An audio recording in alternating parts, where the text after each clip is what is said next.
Always do it on my own, so I gotta get through it. And the only thing I know is to love what I'm doing. Never give up, never slow, till I finally prove it. Never listen to the no's, I just wanna keep moving. Keep my head up when I act, head up, that's a fact. Never looking back, I'ma keep myself on track. Keep my head up, staying strong, always moving on. Feel I don't belong, tell my thoughts to move along. Push myself to be the best, die with no regrets. Live with every breath, see my message start to spread. And I had so many dreams, then you hit your teens. Life ain't really what it seems, try to find out what it means. Always do it on my own, so I gotta get through it. And the only thing I know is to love what I'm doing. Never give up, never slow, till I finally prove it. Never listen to the no's, I just wanna keep moving. Yeah, I put out all this art, it's my only medicine. Yeah, everything I do, I'm just being genuine. Yeah, I'm sick of being screwed, feel my own adrenaline. Yeah, I do just what I do, and I hope you let me in, yeah.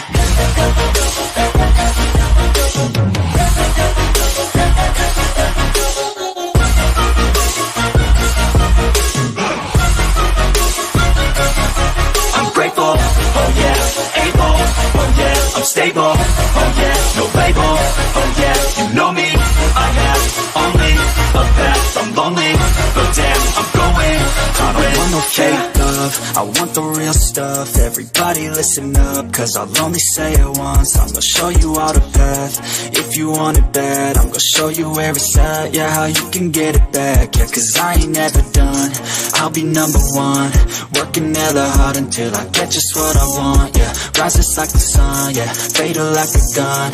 Shooter's gonna shoot and I'm gonna shoot until I won, yeah. Always do it on my own, so I gotta get through it. And the only thing I know is to love what I'm doing. Never give up, never slow, till I finally prove it. Never listen to the no's, I just wanna keep moving. Yeah, I put out all this art, it's my only medicine. Yeah, everything I do, I'm just being genuine. Yeah, I'm sick of being screwed, feel my own adrenaline. Yeah, I do just what I do, and I hope you let me in, yeah.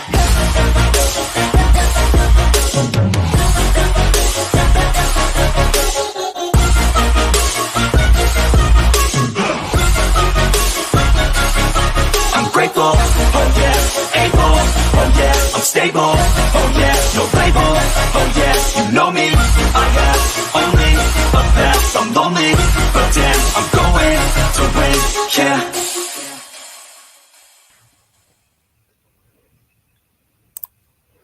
Hey everybody, happy Thursday.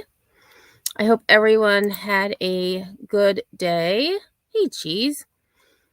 Thanks for being here. I'm trying a later time because I like 4:30, but I also like not having to come home from work and get ready for the live right away. So I kind of like just sitting around, to be honest. So I'm going to try a later time just to see how it goes. And yeah.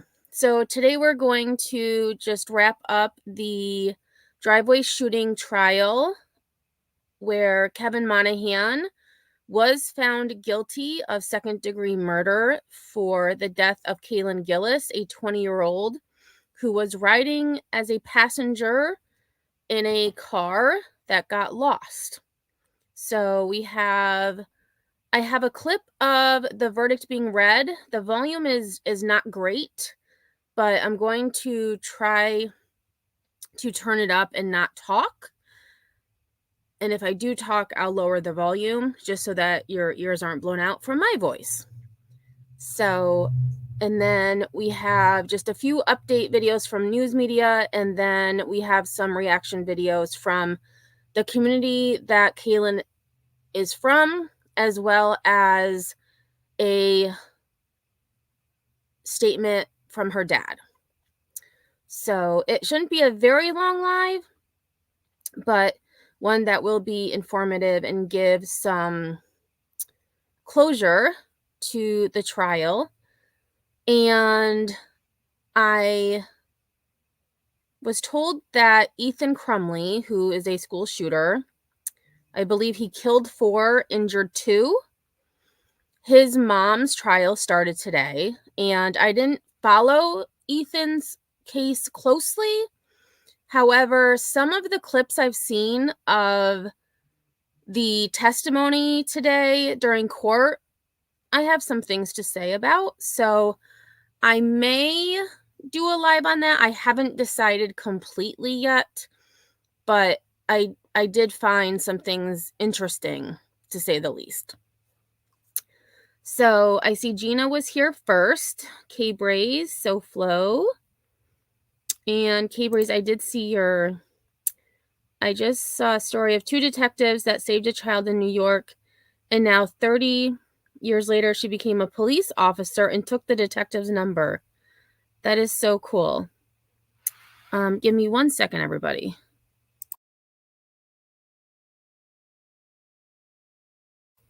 Sorry about that. I didn't want you to hear. I thought it was a ladybug. Well, it's not a ladybug, but these Japanese beetles are around during the winter. Oh no, it was a fly. I'm like, why is there a fly in my house at the end of January? I have never seen that before. So needless to say, the fly went to fly heaven because, yeah, not going to have that. Hey, Sinner, Cool Gamer, Lorton Girl, Truth Seeker, how are you? Hey, Pookie, how are you? Twist, good to see you. Hey, Ariana's mama, long time no see. How are you? Ah, cool cheese. I'm napping but listening. And we're going to get started. So the first video I have is of the verdict being read. And again, the audio in the court is terrible. So I'm only showing about just when the verdict was read because the audio is awful. So I'm going to turn it up so that we can hear, and hopefully they won't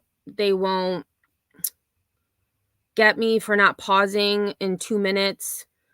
If they do, it's whatevs. But I don't want to blow your ears out with me talking over it.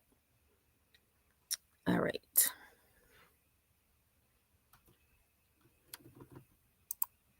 Has the jury rendered a verdict? Yes, we have. Okay. And then I'm going to ask you as to each count. Do you have the verdict sheet in front of you? I do. Okay. It's self-sealing. All right. So as the first count, murder in the second degree, how does the jury find the defendant, Kevin Monahan, guilty or not guilty? Guilty. So then that means manslaughter in the second degree was not considered. Is that correct? Correct. Okay. Then we'll go to count 3, reckless endangerment in the first degree. How does the jury find the defendant, Kevin Monahan, guilty or not guilty? Guilty. And then that would skip count 4, and you didn't consider count 4? Correct. Okay. Then as to count 5, tampering with physical evidence, how does the jury find Kevin Monahan, defendant, guilty or not guilty? Guilty. Okay, thank you. And then to the rest of the jury, this is a question for you. Is that your verdict? Yes. Do the people want the jurors polled individually? No, thank you. Do the defense want the jurors polled individually? No, you're right. Okay. All right, then you're all set. Thank you so much for your service. I know this was it took quite a long time to do, and I really want to thank you for the hard work you did. Okay, thank you so much. Thank you, Judge. Thank you. Thank you, Judge. All rise for jury.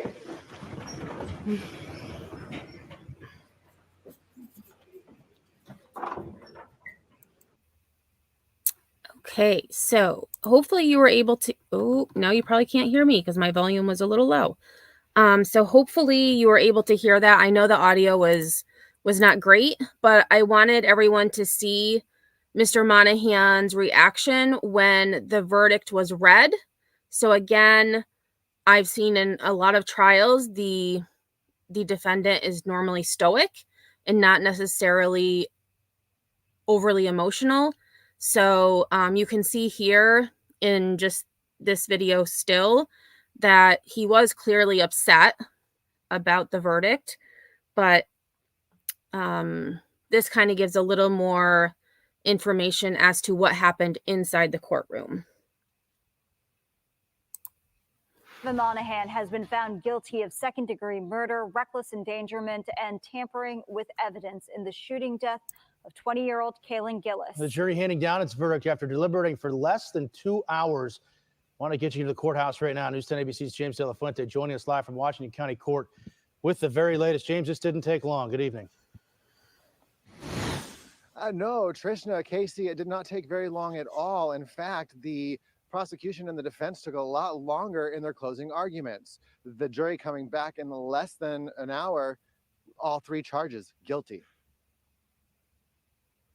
The actions of The jury came back. and Jinx Monahan on the night of April 15th really wreaked an unimaginable tragedy on not only Kaylin's family, but also all of the kids that were in those vehicles. We wanted them to know that we believed in what they were saying, that there's a purpose and that there'll be justice. And now, after the jury came back with that verdict, the courtroom was silent. I was able to capture moments when the Gillis' family was leaving the courtroom. They did not want to go on camera, so we respected their privacy and let them leave.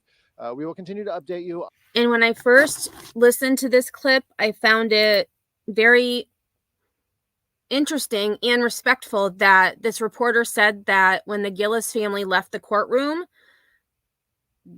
the family had said, please respect our privacy, and didn't want to go on camera. And so they respected their wishes and did not speak to them. So I thought that was actually a very sincere gesture, because a lot of media, I don't think necessarily would have the same respect On this case, as Kevin Monahan's expected to be coming back to court March 1st for sentencing. He's expected to receive up to 25 years to life for murder in the second degree.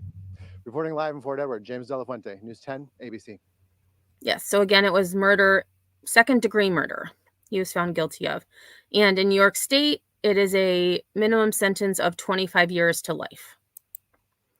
He was also found guilty of reckless endangerment in regards to the other kids who were riding in the car when he shot at them, and also tampering with evidence. Yeah, I agree. He did look like he was in pain.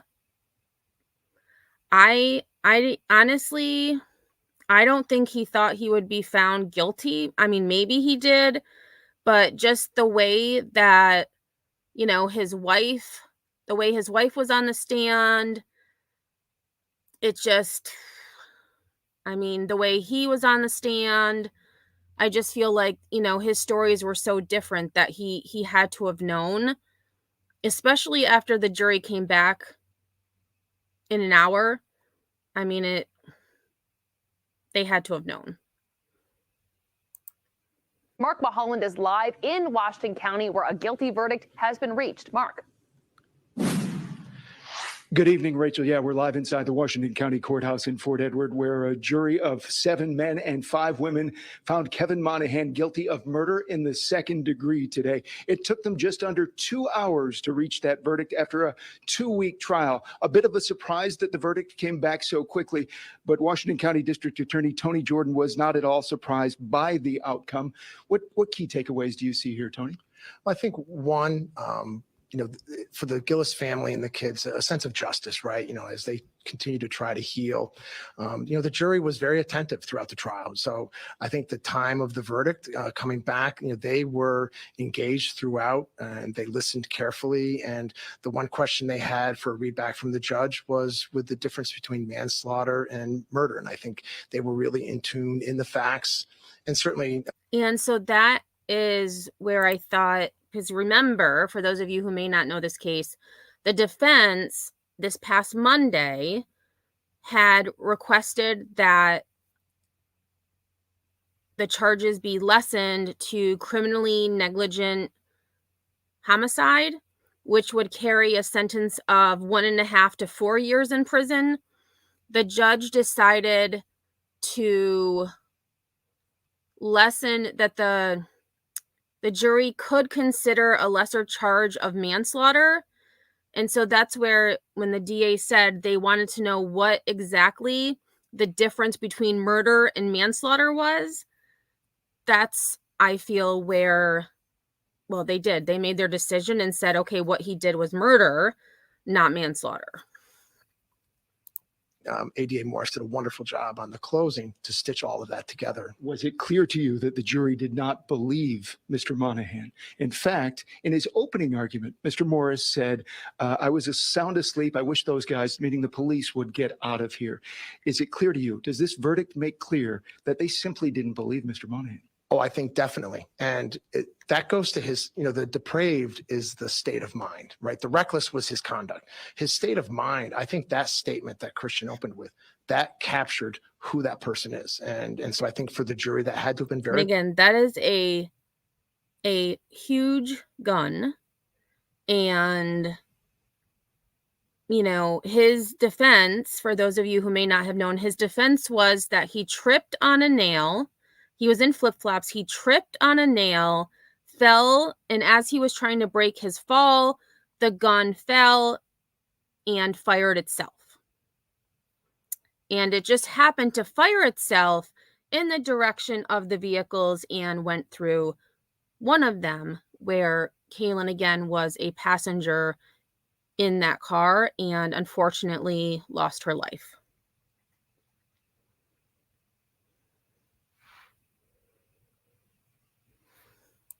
Very powerful. And, they listened to his direct examination, meaning the defendant, and the cross-examination. And so much of it was just not plausible that, by the time they understood the timeline, the neighbor's willingness to be involved and share that information that they had, it left them with no choice but the verdict they returned. And I think the jury should be really applauded for stepping up and doing their job and returning a just verdict. Finally, the Gillis family was crying in the courtroom as the verdict was read. You had an opportunity to share a moment with the Gillis family. What was that like? Oh, it's really tough. I knew Andy before this. We know the family. That makes it an added difficulty. But we also know that this doesn't end anything for them. And knowing that makes it hard. But, their relief that justice for Kaylin has been reached and they can continue with the healing. And I think knowing that people believe them and heard the story, I think that will help in their recovery and their moving forward. District Attorney Tony Jordan, congratulations and thank you. Thank you. Appreciate it. And so Twist says he had aerial advantage yet tripped. Well, the other interesting fact that we learned the last time I was live, which I believe the verdict came in on, it was Tuesday, because they had closing arguments Tuesday. The jury got the case around 2:30 in the afternoon, came back by 4:30 in the afternoon with a verdict. And so one of the things that we had learned through an article was that Mr. Monahan had claimed he was facing the vehicles backwards. So he was actually facing his house, fired a warning shot, and then he, in my opinion, deliberately turned around to go toward the vehicles where he was on the porch. And that's when he tripped, which I disagree. I don't believe he tripped at all. Right. I agree, K-Braze. If he would just have stayed in his house, they would have turned around and left like they were trying to do. Right. And again, the prosecution with their timeline, this entire incident lasted 90 seconds. 90 seconds. And the time between the warning shot and the shot that killed Kaylin was 5 seconds. 5 seconds. Tony Jordan, kind enough to join us live here tonight. Also joined live by reporter Dan Levy, who's been covering this every step of the way as well. You gathered reaction tonight, Dan, from both prosecutors and the defense. What was your takeaway? Well, first of all, Mark, as you made mention to, this was a very, very expeditious verdict. I don't think I've ever seen a prosecutor spend more time on the closing argument than the jury spent deliberating the case. Now, with that, Yes, and so that actually is true. The prosecution's closing argument was about an hour and a half. The defense's closing arguments was just over 30 minutes. So the jury came back with their verdict in less time than it took for closing arguments, which, based on what I heard and what I knew of the case, I feel like I would have known almost immediately what my verdict would be. And again, knowing the definition between murder and manslaughter would have secured my opinion on it. said, I can tell you that the defense attorney, Arthur Frost, urged them not to think of his client as an evil, wicked, black-hearted individual. But of course, it seems like the jury disregarded that request. Here is what co-defense counsel Kurt Mausert told you, Mark, about the verdict just a little while ago, followed by a comment from Chief Prosecutor Christian Morris when I asked him if he was kind of trying the case for every parent in Washington County whose child could just as easily have been the one who turned up the wrong driveway.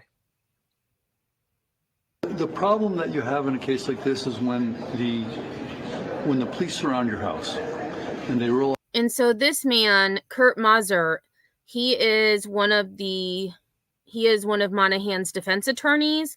And during this incident, Mr. Monahan, instead of speaking to law enforcement, decided to evade them in his house with his wife for hours.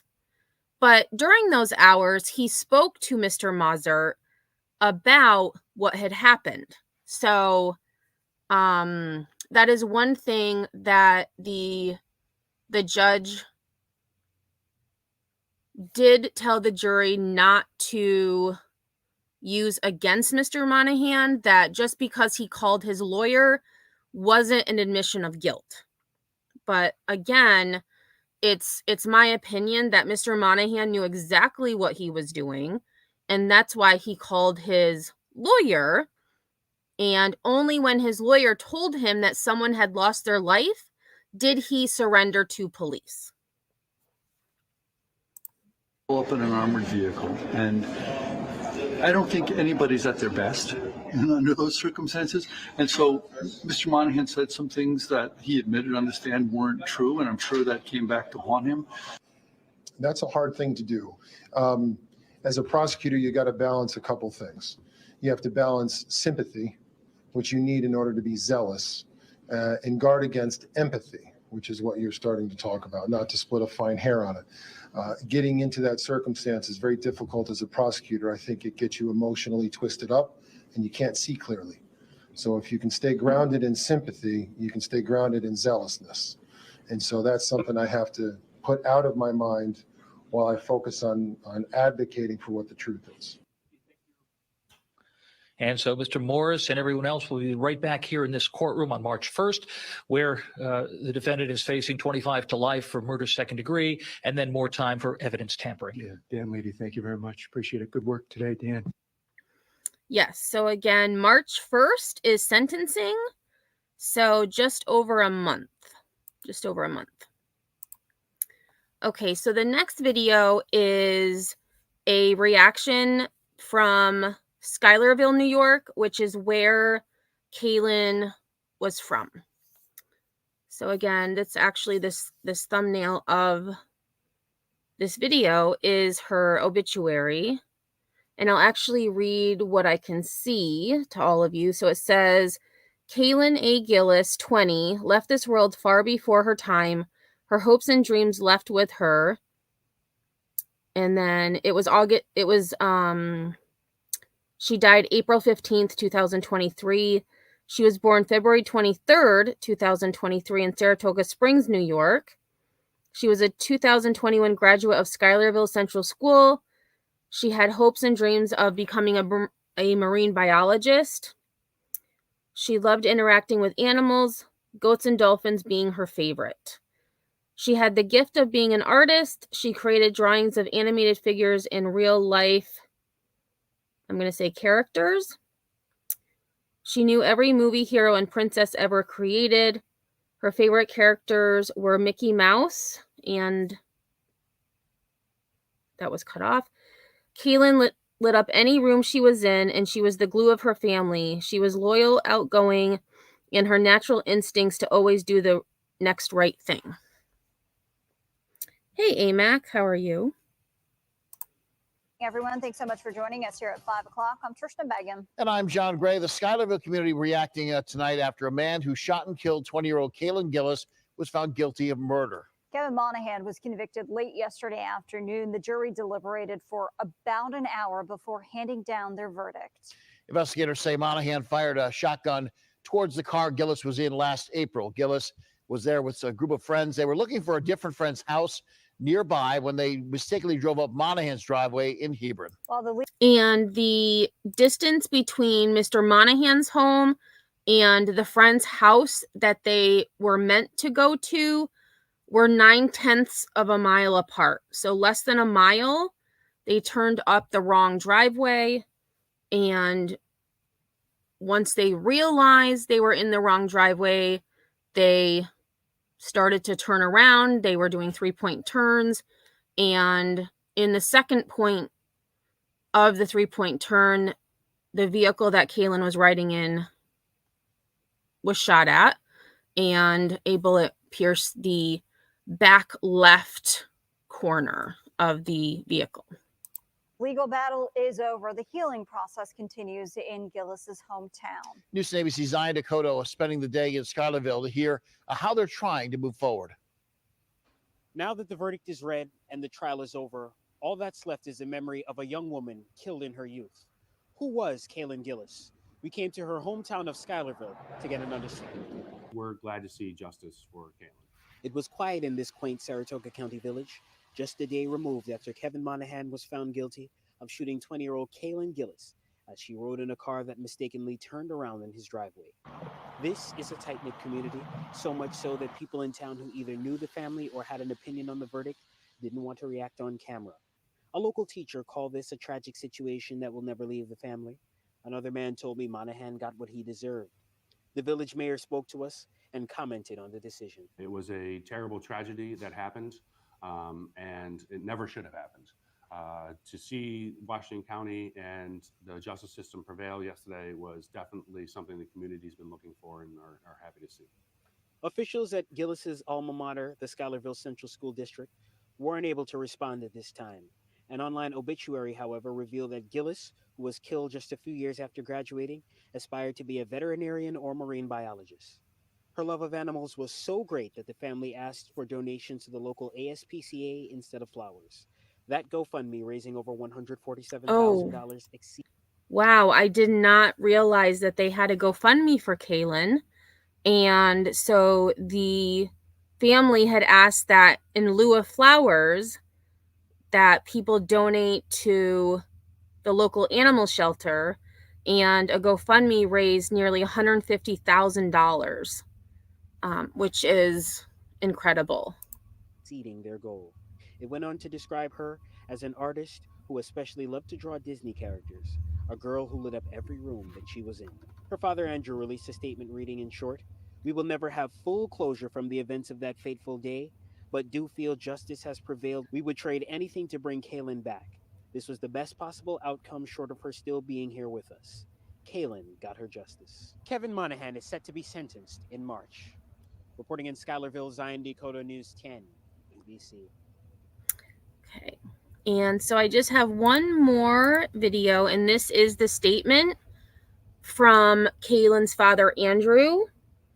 And I remember when this first happened, Mr. Gillis had given a statement that was heartbreaking and within reason. And he had mentioned during that time that he had or was going to file a wrongful death suit against Mr. Monahan. And I have not listened to this phone call. I wanted to listen to it with all of you just to have a genuine reaction. So it's about 8 minutes long. So I'm hoping that he may mention the wrongful death suit, but I'm going to go with he probably won't. But this will be interesting to hear how he and his family are going to move forward, hopefully, after this verdict. With the conversation you are seeing only on 13. Andy Gillis, the father of the young woman who was shot and killed by Kevin Monahan, is talking to us one day after a jury found Monahan guilty of murder. Kaylin Gillis's father shared his thoughts with us this afternoon as he was driving back to his home in Florida. The Gillis family moved there a few months after Kaylin was shot and killed on April 15th of last year as she rode in an SUV that had gotten lost in Kevin Monahan's driveway. Andy cried as the guilty verdict was read yesterday, and today he told us he's relieved. How are you feeling right now? I'm feeling really good about the verdict. You know, it's been a long 9 months, and we've been waiting for justice, hoping for justice, and with the verdict coming yesterday, we're very happy with it. So, you know, obviously it's not going to change anything. It's not going to bring Kaylin back, but it's a start for us to start healing.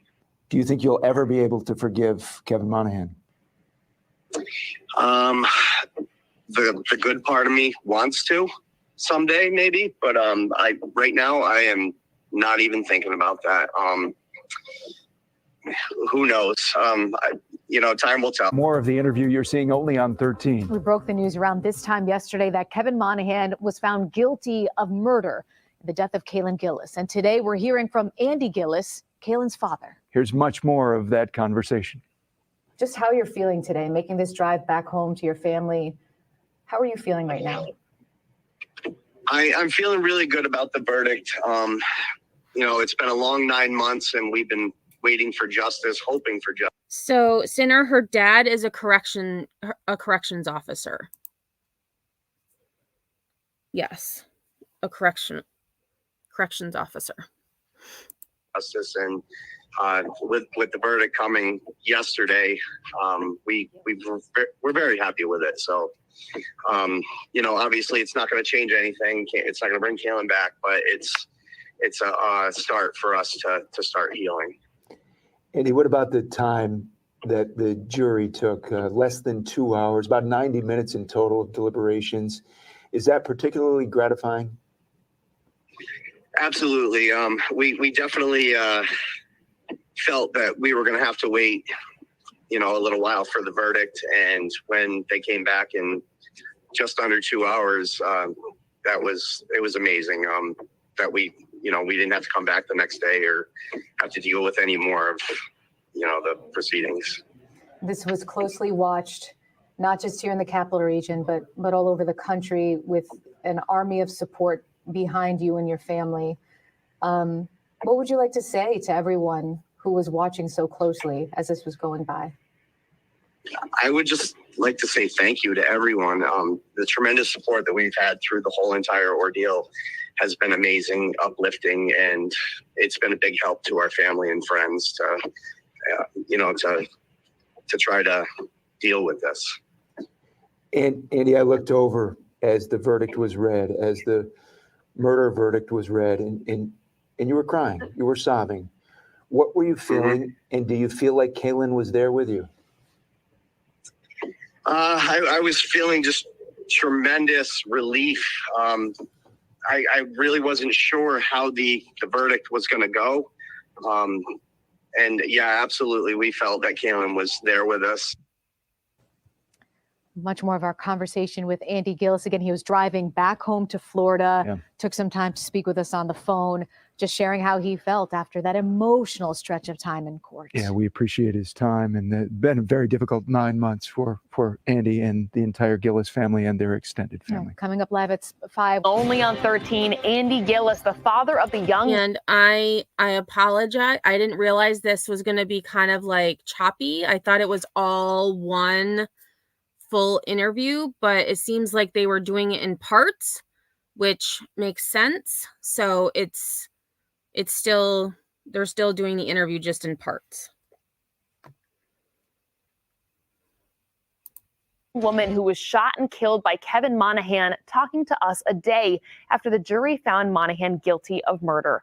Kaylin Gillis's father sharing his thoughts with us this afternoon as he was driving back to his home in Florida.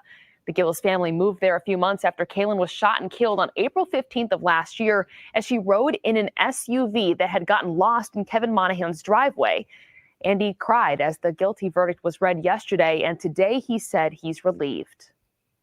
How did you share the news? Because your entire family couldn't be there. What did you tell the rest of your family who couldn't be there when the verdict came down? Well, first of all, I called my wife. She was waiting very, very impatiently for the verdict. And I called her, and I immediately, I started crying like a little baby, telling her, and same with her. She was just so relieved. She's been so stressed out through this whole thing. She made the decision not to come down for the trial. It was just too much for her. Plus, our kids were still in school, and when I told her, it was just unbelievable sense of relief. She said it was like a weight off of her chest. After the verdict was, and I find that interesting that he said that his wife didn't want to attend the trial because not only, they have other children, and she didn't want to be there. And that's reminiscent of the Chapin family in the Idaho 4 case, where his mom and dad had said they were not planning on attending the trial. And some creators had issue with that. And personally, I don't find anything wrong with a parent not wanting to sit through testimony about how their loved one was killed. So, Mr. Gillis, has made the point that not all victims' families need to be in a courtroom to be supportive of their family member. was read, and they rescheduled for the sentencing. The date they came up with was Kaylin's birthday, and that's another thing that really made us, really hit us in the heart, because that would be her 21st birthday if we had gone with that day. Now, of course, this was a very powerful story, and it's a long interview, so that was a nearly 10-minute conversation. To see the full thing, head to WNYT.com. Only on 13 tonight, we speak to the father of Kaylin Gillis. He describes the wave of emotion one day after Kevin Monahan was found guilty of murder. Andy Gillis spoke with us over the phone today as he makes the long drive back to his new home in Florida. They moved there after Kaylin was killed. That was her dream, to live in Florida. Today. Okay, so they answered. I was thinking about that when the dad said, when they initially said they spoke to the dad on his way back to Florida, I had wondered, I had thought they lived up here when it occurred. And so that kind of clarified my question, that they moved the family to Florida after Kaylin was killed. Andy Gillis talked about the immense relief he feels after that quick verdict came in yesterday. He also talked about the incredible support he and his family have received from thousands of people here in the capital region and all over the country. Kaylin was killed by a bullet fired by Kevin Monahan when she and her friends got lost and pulled into Monahan's driveway in Hebron, Washington County last April. The guilty verdict of murder came in after just about 2 hours of deliberation yesterday. New at 6, more of our conversation with Andy Gillis and if he feels he could ever find forgiveness for Kevin Monahan. Do you think you'll ever be able to forgive Kevin Monahan? The good part of me wants to. someday maybe, but right now I am not even thinking about that. So clearly we already heard this part, so I wish they had made this a little less choppy. Because this is actually from their site. So the one reporter had said, go to our website for the full interview. Well, that's where this is from, and it's not very fluid. Who knows? Time will tell. And would it have been more helpful to answer that question if he had shown any signs of remorse? Absolutely. We've spoke about that. The family spoke about that. Friends have spoke about that. It's hard to believe that he, went 9 months without showing any sort of remorse toward our family and friends for, taking her life. If it was an accident like he implies, then there should have been no problem for him to give us some sort of apology or explanation to why he did it. What did you make of his tears on the stand? And I'm just going to back that up a tiny bit because I want to hear that part again. Taking her life. If it was an accident like he implies, then there should have been no problem for him to give us some sort of apology or explanation to why he did it. What did you make of his? And that's actually a good point, because I had said that on Tuesday when we were talking about the verdict, or maybe it was the live before that I had done, but I had said, if I was in this situation, if it was an accident, I would be inconsolable. And again, this is just what I know I would be, just based on, hitting an animal by accident in the road. If this was truly an accident, I would do everything I could to help law enforcement. Like, I wouldn't hide in my house for hours. I wouldn't change my story several times. I wouldn't go to trial and say, oh, the gun fired itself, because that is so unbelievable and so irresponsible, in my opinion. So I agree with the dad. Mr. Monahan didn't even apologize for what he did. And I didn't even realize that until Mr. Gillis just mentioned that. Because in all of the articles that I read that had talked about Mr. Monahan's testimony, it was, my soul is dead. So it was all about him. His tears on the stand. Honestly, I thought they were, I thought it was rehearsed. Good point. Honestly, I can't really say for sure, but to me, it looked like they were insincere. And Kaylin's friends and Blake, bravely speaking in court as well, Andy. You must have been proud to see them have the strength to get up and do that. I was absolutely proud. Those kids did an amazing job through everything they've been through. It had to be so hard for them to get up there and do that, but they did everything with bravery, and they just nailed it on the stand. I don't know if I could have done it. I don't know if I would have had the strength to do that.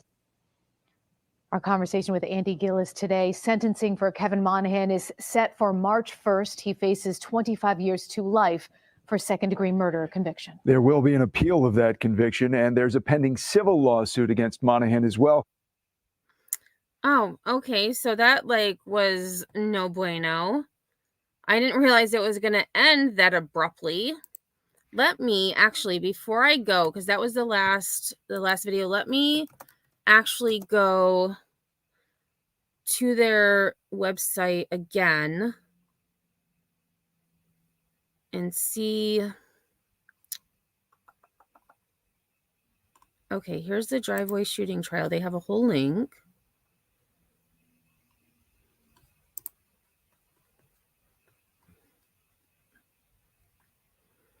Okay, it's the same video that I just showed you. That's what I thought. So they made it sound like it was going to be, you know, like like a less choppy video on the site, but there's not. So that's everything so far that has come out in regards to reaction. There was I actually will link it in the description after the live. Actually, no, we'll watch it quick. Give me 1 second. There was, they showed a little bit of the interview with the defense team in one of the videos. And on Tuesday, we had watched the reaction from the prosecution team. There was reaction from the defense. So let me get that really quick. Actually, let me just write in Kevin Monahan. It'll come up. Because I thought what the defense had to say was actually interesting as well. They knew it was probably going to be a guilty verdict based on how long it took the jury to find a verdict.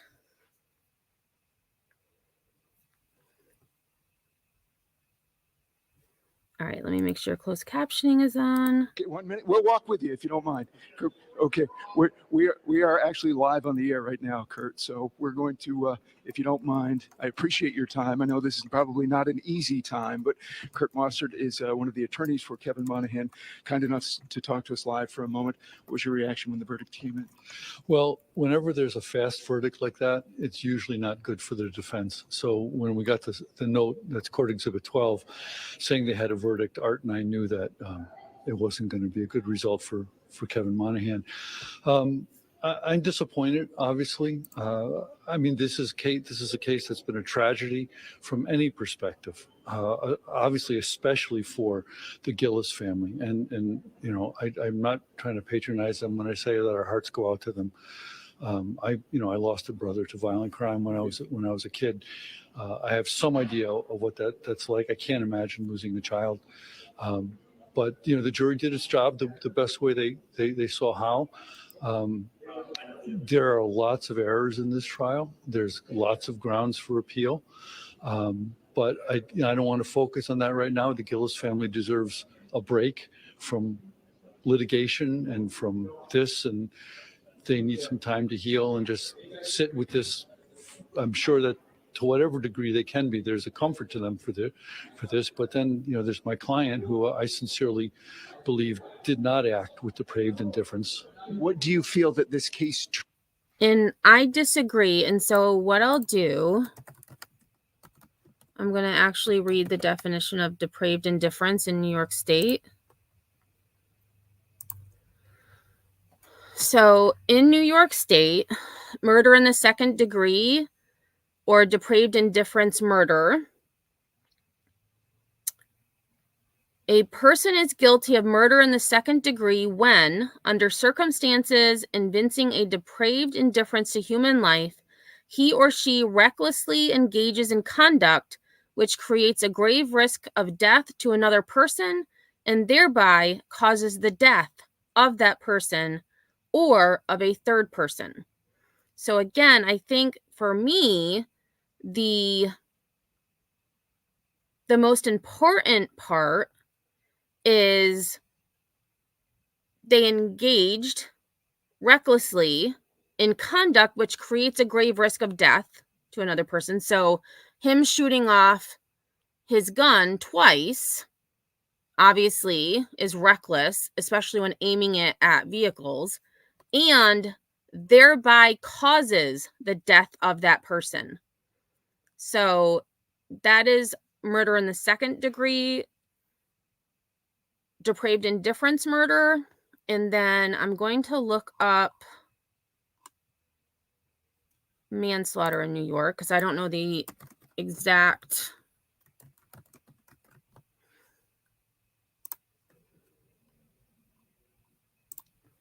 So manslaughter is with intent to cause serious physical injury to another person. You do in fact cause the death of that person. With intent to cause the death of another person, you cause the death of such person or a third party while acting under the influence of extreme emotional disturbance. They have, and then the other two things aren't relative to this case. So I agree with the jury that it should be murder.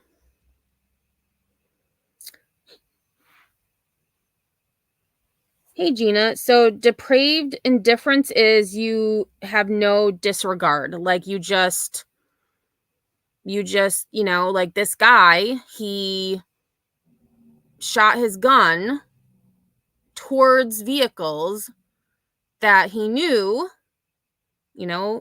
could cause someone to be injured or possibly kill them, and did it regardless.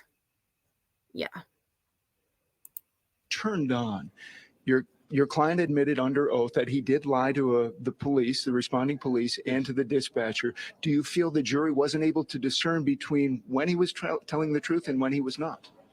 Well, the problem that you have in a case like this is when the police surround your house and they roll up in an armored vehicle, and I don't think anybody's at their best under those circumstances.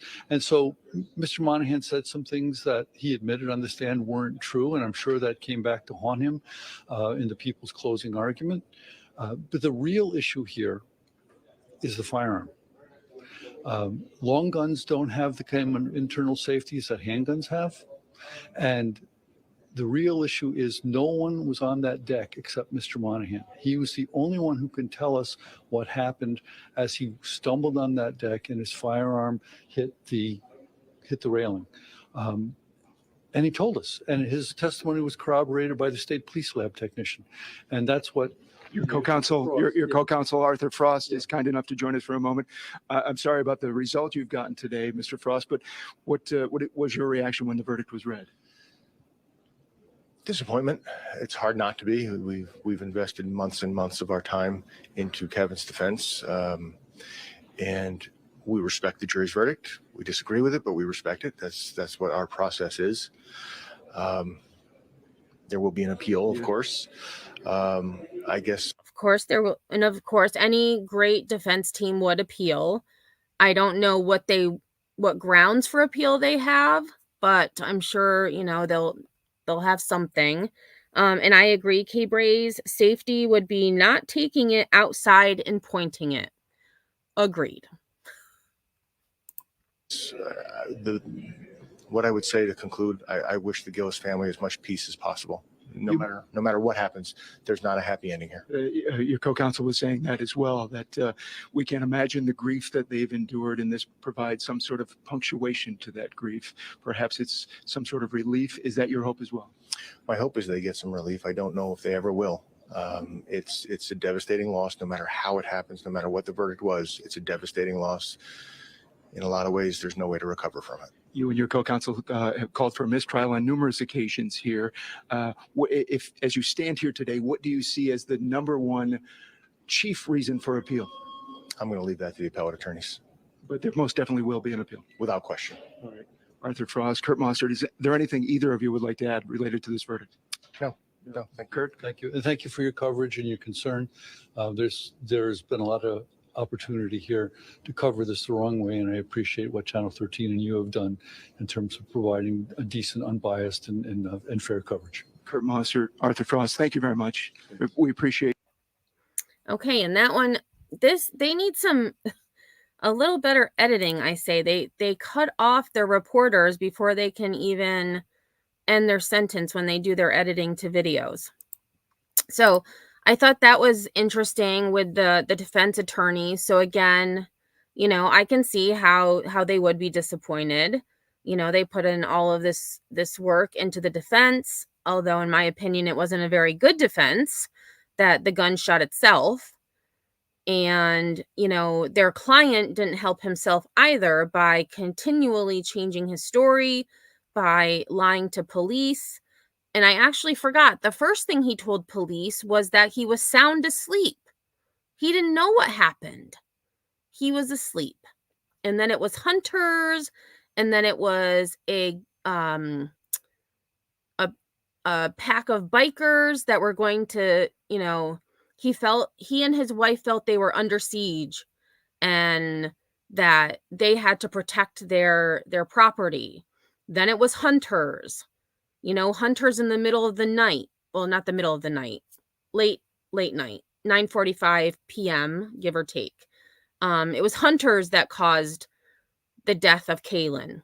So, just a lot of stories that I feel he probably should have just told the truth.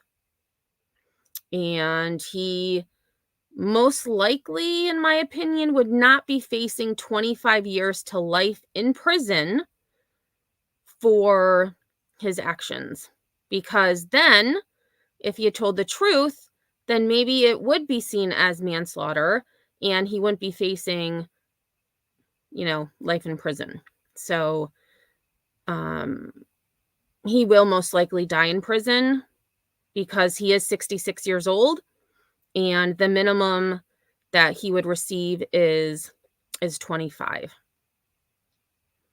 So, K-Bray says, I always hear that the defense attorney doesn't want to know what really happened from the client, but then how do you defend somebody if you don't have evidence? Wouldn't that be hearsay? Well, and I believe in this case, at least, based on what's been told in the media, what the lawyers have said, I am pretty sure that Mr. Mazur knew exactly what happened because Mr. Monahan called him before he talked to police. And so even though the defense didn't want the jury to take that as an admission of guilt, I believe, again, we're never going to know because they said only Mr. Monahan, the lawyer said only Mr. Monahan knows what really happened. He's the only one that was on the porch that night.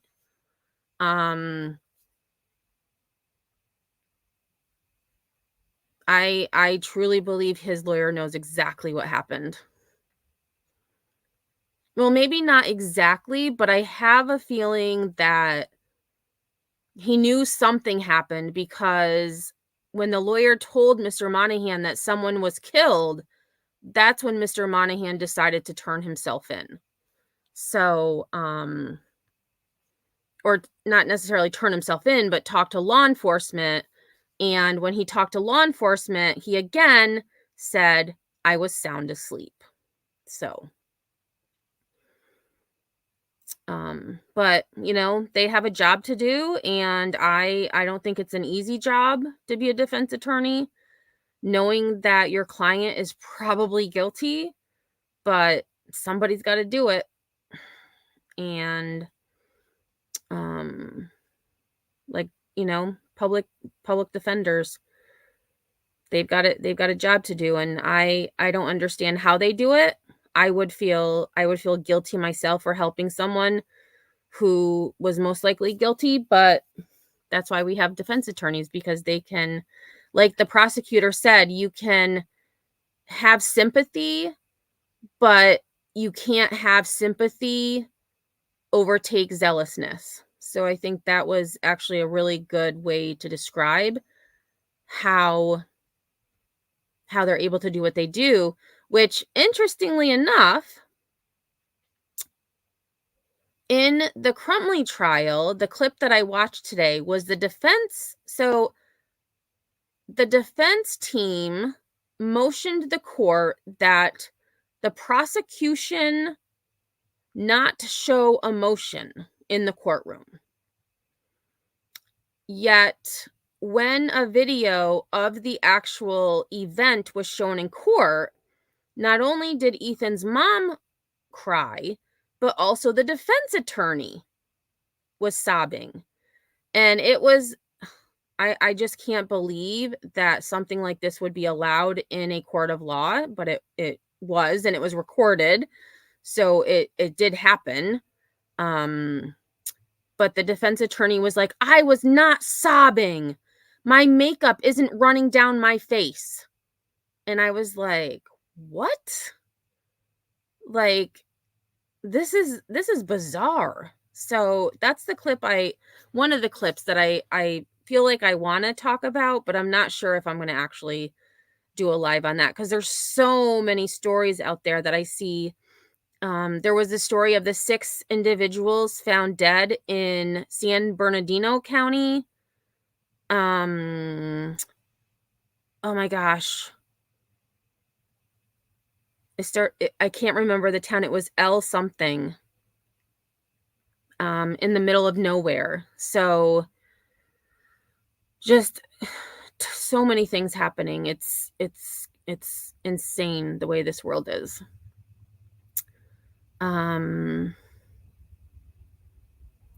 So K-Bray says, but on the other hand, I do think it's fair for someone to have defense if you're being charged of a crime. That way, when you are charged, there's no bias on the decision.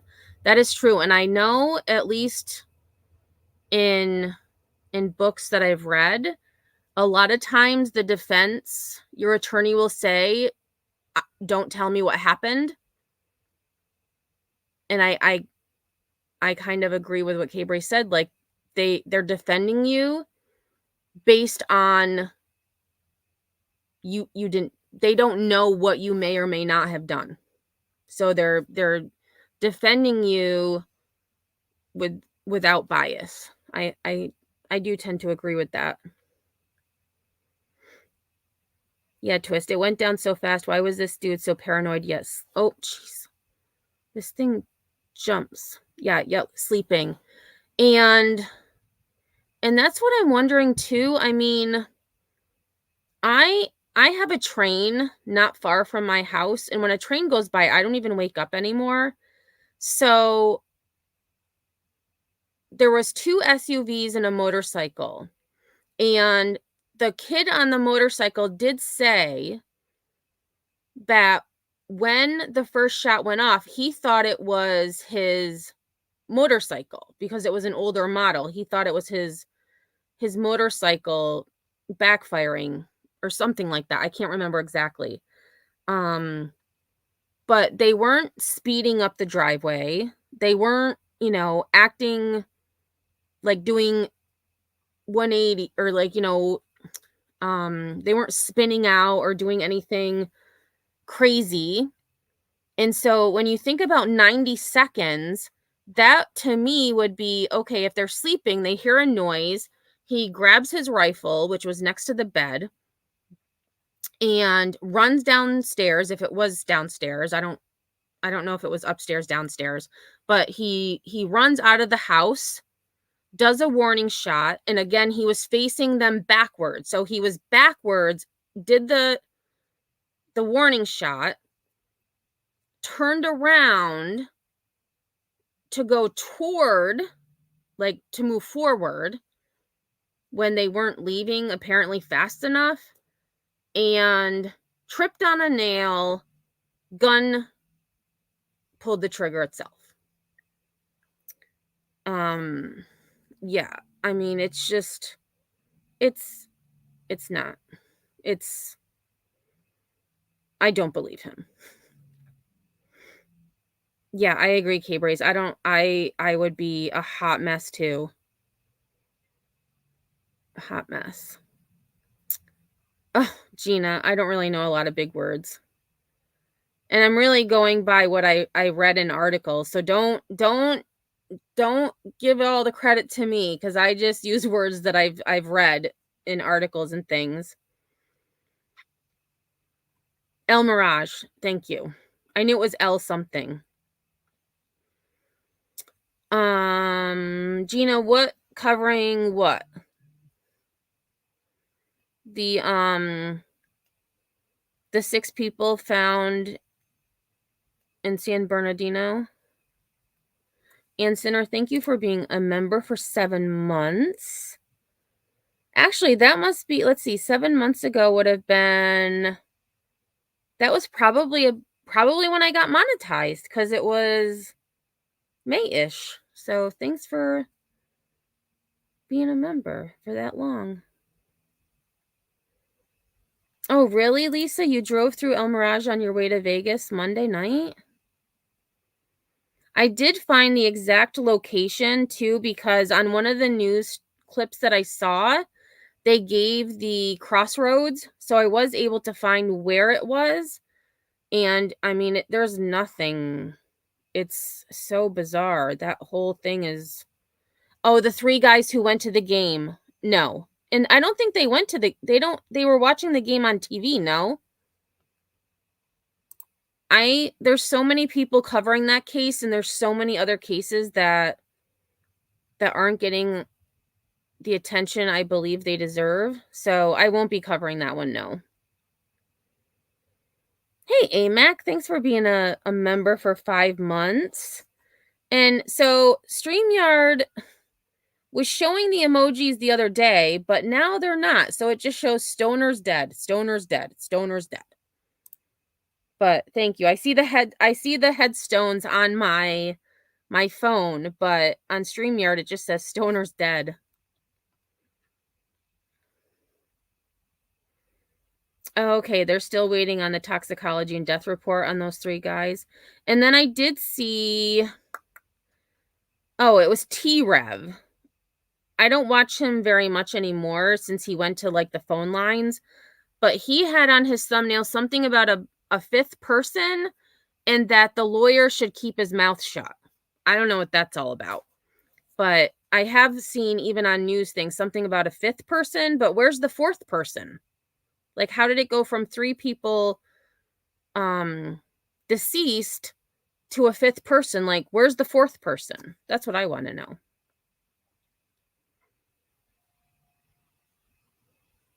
Oh, it's the custom ones. Okay, let's see. Does this show up? Oh, yeah. Okay.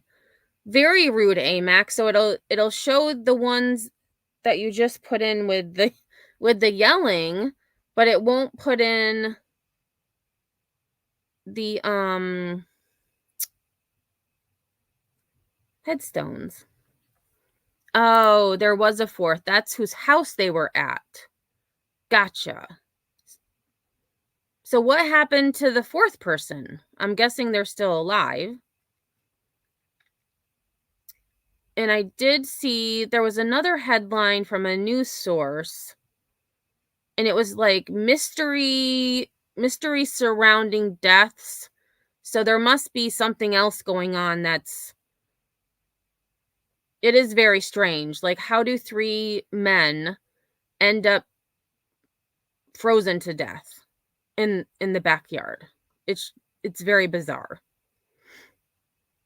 But at the same time, how do 6 people end up shot to death? And some of them allegedly were set on fire in the middle of nowhere. And with that case, the one in El Mirage, what I found interesting in the news stories I listened to is that that law enforcement not reported. What is oh my gosh, I'm losing my words. Law enforcement showed up. I don't know the word that I'm looking for. They went to that location because someone called in a welfare check. So they went to these crossroads because someone called and said, I think you need to go to this location because I'm afraid for someone's safety. Kind of, yes, Twist, because I'm going back and forth. So that's my fault. So I was saying comments about the 3 men who were Chiefs fans or watching a Chiefs game that ended up in the backyard.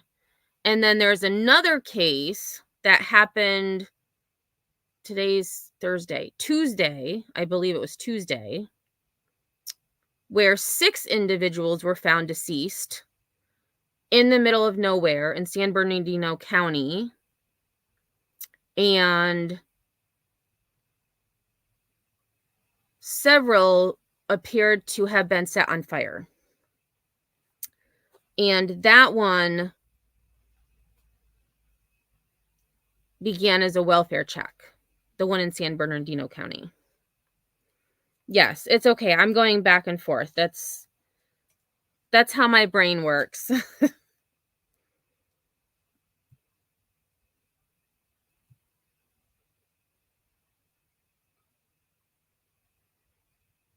Yeah, Sinner, I'm thinking so too, the toxicology, but it's just so, it is very bizarre.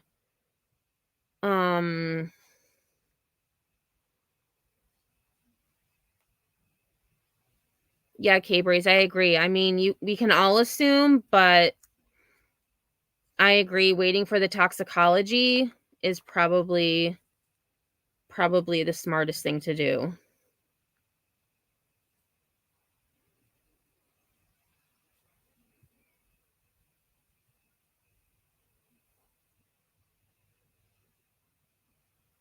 True, K-Braze. I've never seen 3 people together that died of natural causes. Yeah, it's definitely... Oh, and thank you, AMAC. There were 5 total at the house that day.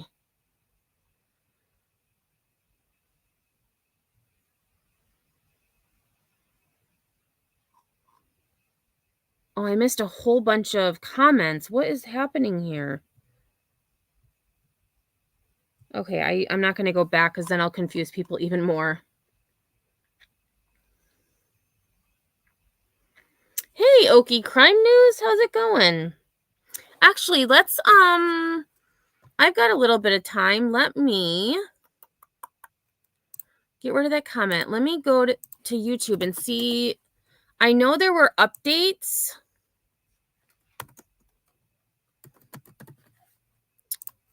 about the case in San Bernardino. So let's see. Oh, here, updated 1 hour. Okay, so let's take a look at this one.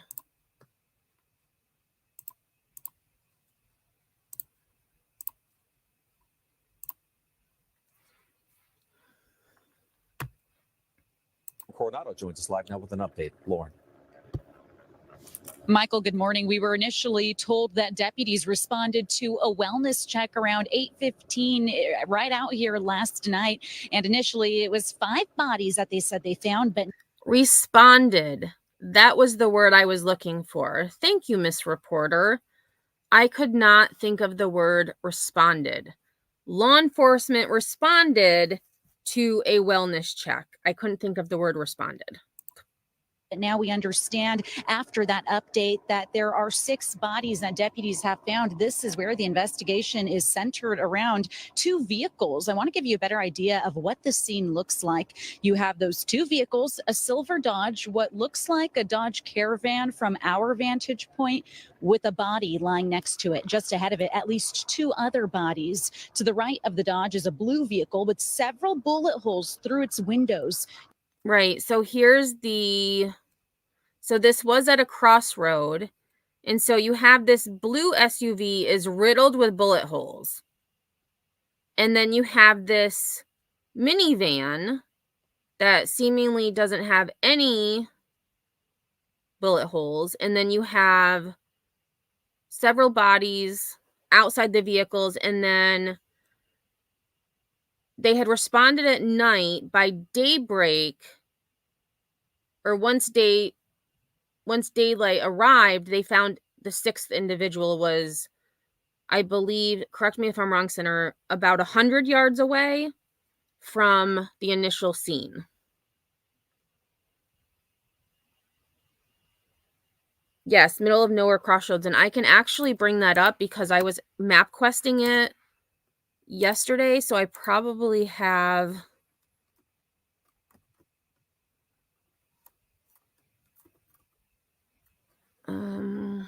where did it go?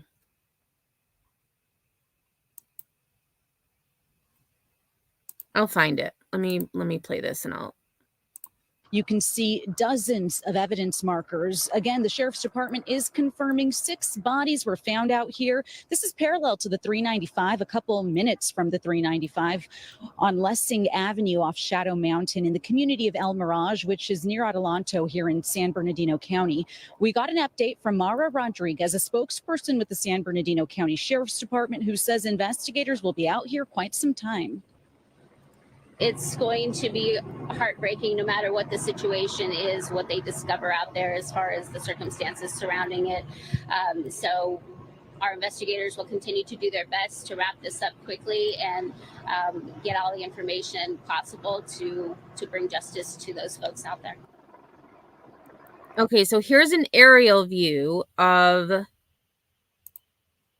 the location. So you can see very faintly, I can just see the white of the car. So if you see my cat, here is the police vehicles. And then you have, so this is the location. And then if I go to Google Maps, this is, and actually my pointer isn't where it's supposed to be, but it was the crossroad of Shadow Mountain Road and Lessing Avenue. So it would be in this area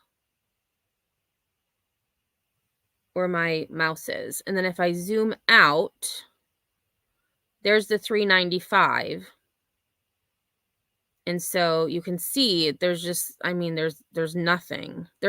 I did see the Shadow Mountain Village. So I zoomed in. And so there is a few homes around here, it looks like. But where they were located, there's really absolutely nothing. Victorville, California isn't far from there. It's a wasteland of roaming. Got it.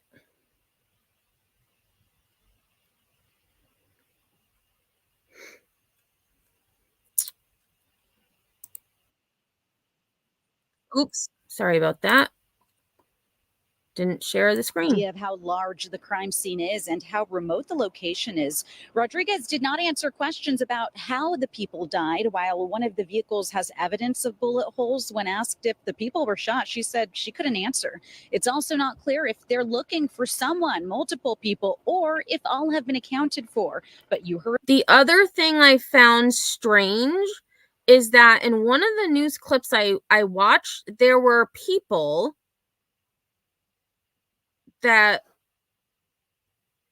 they didn't know if they were related or if they knew the people involved.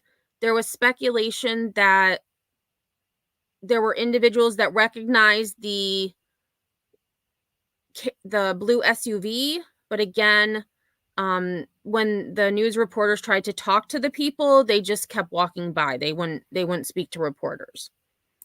Rodriguez say they want to bring, quote, justice to those out here. Back out here live, we continue to see more investigators gather out here. We got here around 4 o'clock early this morning, and we continue to see more personnel arrive, more resources to piece together what happened as they continue to collect evidence out here. We do have another crew out here as well, so we'll continue to monitor the situation and bring you all another live report at 3 o'clock. Reporting live, I'm Lauren Coronado, NBC4 News. A grim discovery in the San Bernardino County desert. Okay, so let's see. This one, it just, oh.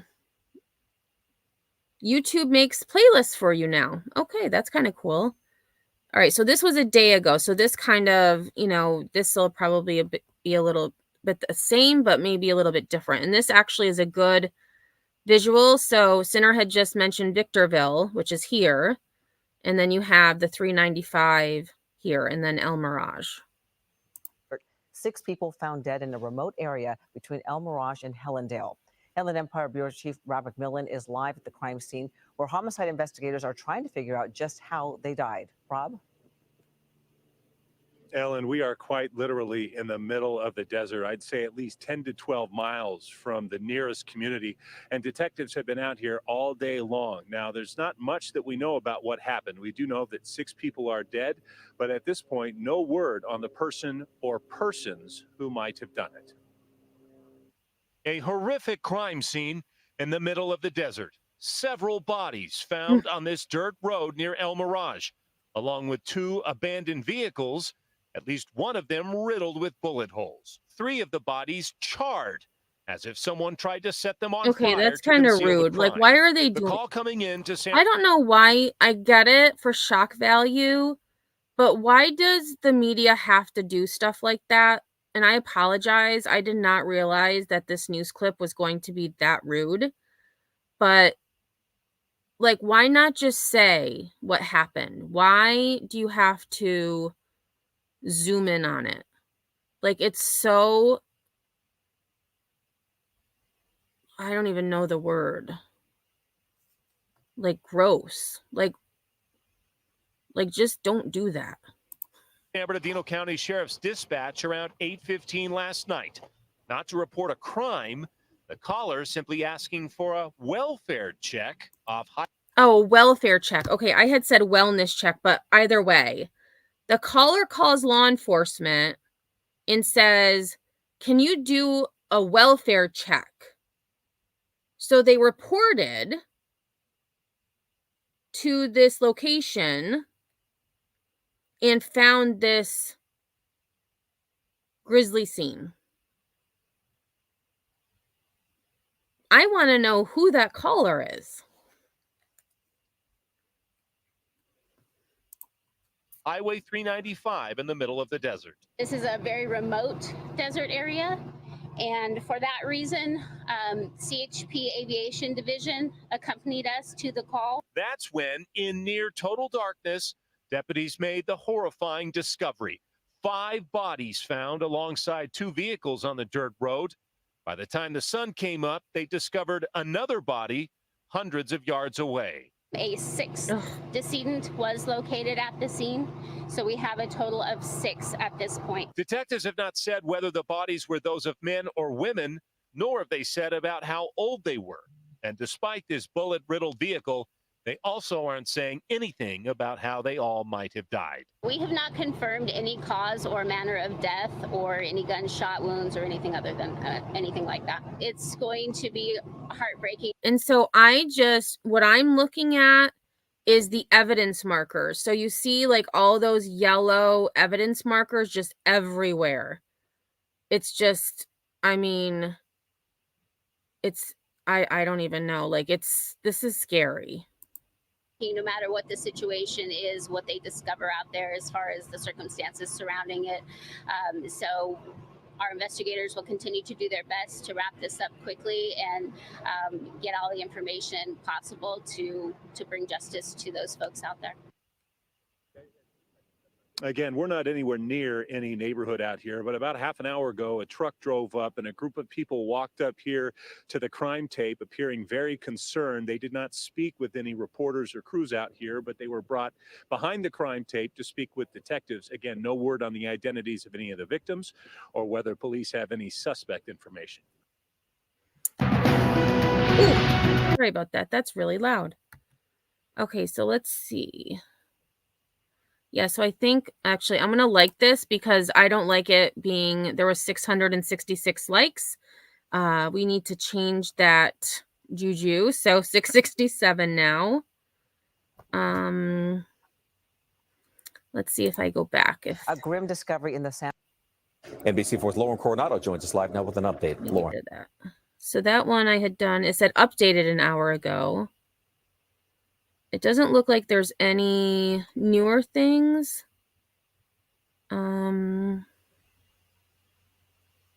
Let's see what this one looks. Nah. They're all like zooming in. I just find that so rude. Let me see if there's any news articles.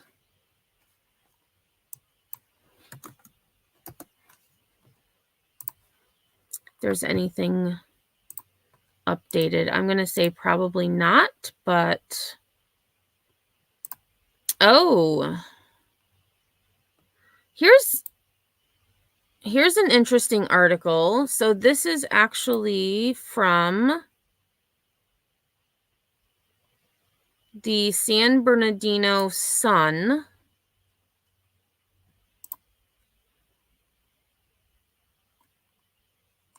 Where'd my article go? Oh, here it is. Okay, so this is actually interesting because I initially said, when I saw this, I said to Sinner, are you kidding? I'm going to have to...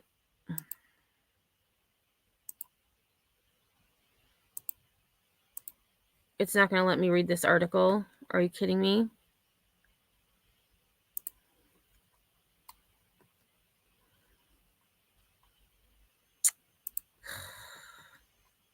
Okay. Let me try that again. But anyway, so I had said that to me, it appeared to be a cartel hit. And this article that I was trying to read, I'll just read the headline since it didn't want to let me read it. The title of this, and again, this was from the San Bernardino Sun, criminologist doubts cartels are responsible for slaying of 6. So I wanted to read the article because I thought it would be interesting, but they're going to make me, I guess, subscribe or something, and I don't want to.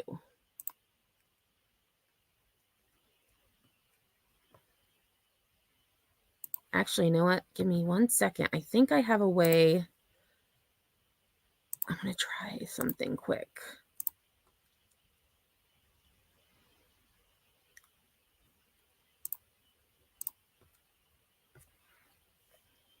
No, it's not going to let me.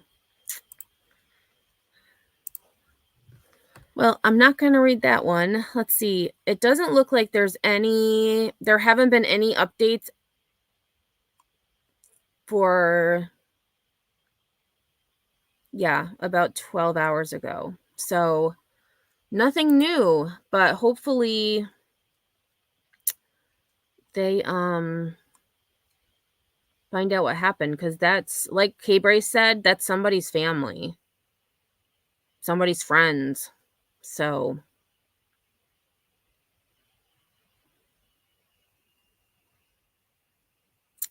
let's see. The area is most known for El Mirage dry lake bed, desert racing, and off-roading. So like with cars?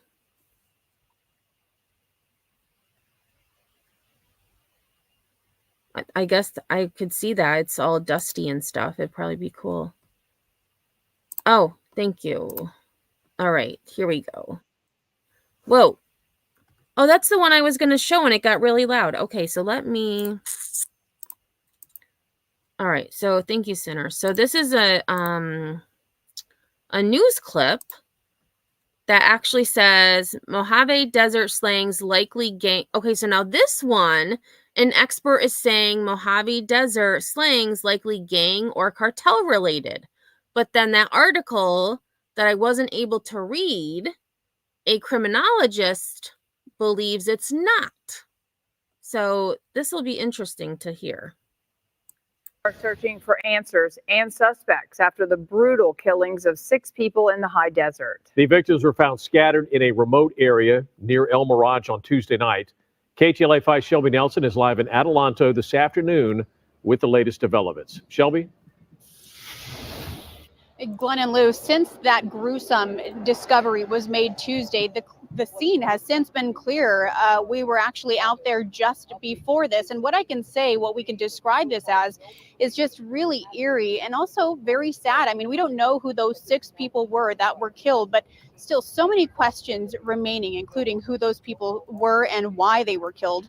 Now, look at this. Everything was removed except for remnants of what was set on fire. Shards of glass from at least one of the vehicles that had its window shot out at the dirt intersection and tire marks. We also saw blood, which we won't show, but at all of this clearly. But again, why even put that on camera?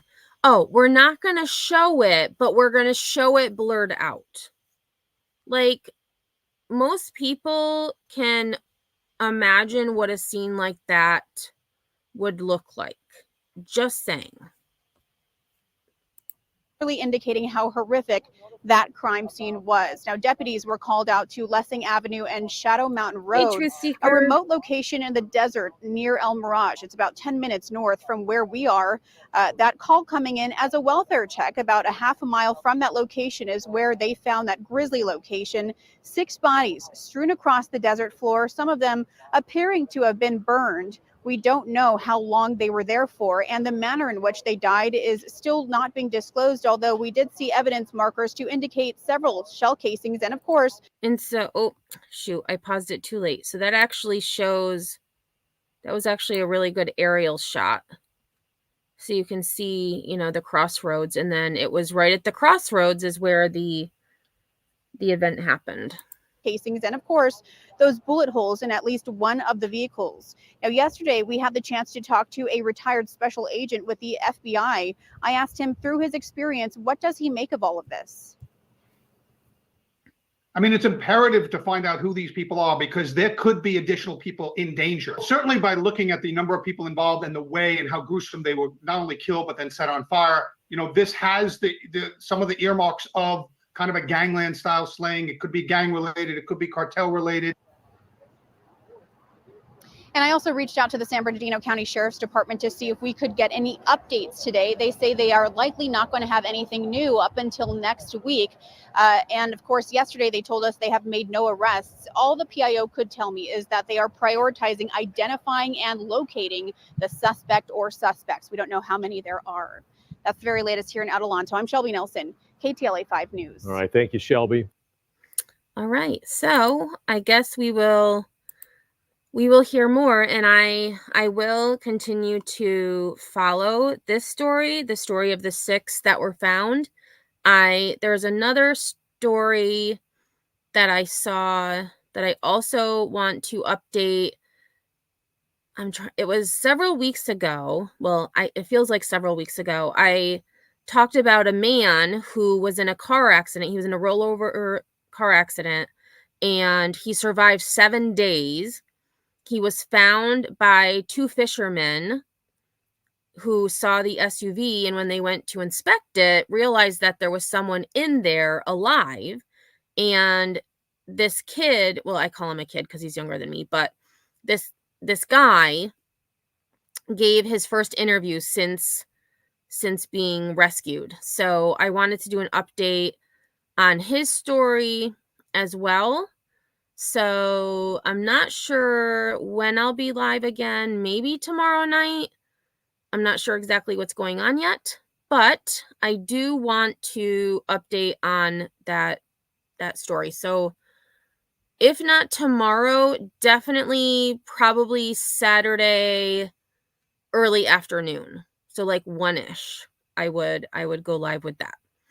So thank you everyone for being here. I much appreciate you. AMAC is actually going live at 9 o'clock Eastern, and you will be redirected to her live after I end this live. So definitely check her out. She'll be talking about the show The Traitors, which is very interesting, and I still haven't watched any episodes. I need to get caught up on my homework because I'm way behind now. So thank you everyone for being here. I hope you have a great night. And if I don't see you on these YouTube streets, I will see you soon. Alrighty. See y'all on the flip side.